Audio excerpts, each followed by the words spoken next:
બનાસકાંઠા જિલ્લાના અંબાજી નજીક સર્જાયો અકસ્માત। અંબાજી આબુ રોડ માર્ગ પર બની અકસ્માતની ઘટના। ચોક્કસથી વાત કરવામાં આવે તો અંબાજી આબુ રોડ માર્ગ પર અવારનવાર અકસ્માત સર્જાતા હોય છે, જ્યારે વધુ એક અકસ્માતની ઘટના સામે આવી છે।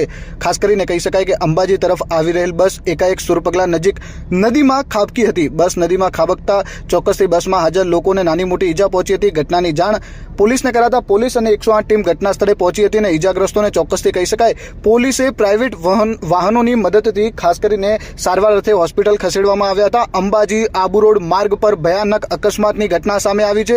રણુજા તરફથી અંબાજી તરફ આવી રહેલ તલોદના લોકોનો આ અકસ્માત સર્જાયો હતો, જેમાં ચોક્કસથી કહી શકાય અનેક લોકોને નાની મોટી ઈજાઓ પહોંચી હતી। અંબાજી આબુ રોડ માર્ગ પર સુરપગલા નજીક બસ જે છે તે નદીમાં ખાબકતા અકસ્માતની ઘટના સર્જાઈ હતી। ઘટના સ્થળે લોકોના ટોળા એકઠા થયા હતા। સાથે જ અકસ્માત સર્જાતા આ માર્ગ જે છે તે ચીચિયારીઓથી ગુંજી ઉઠ્યો હતો।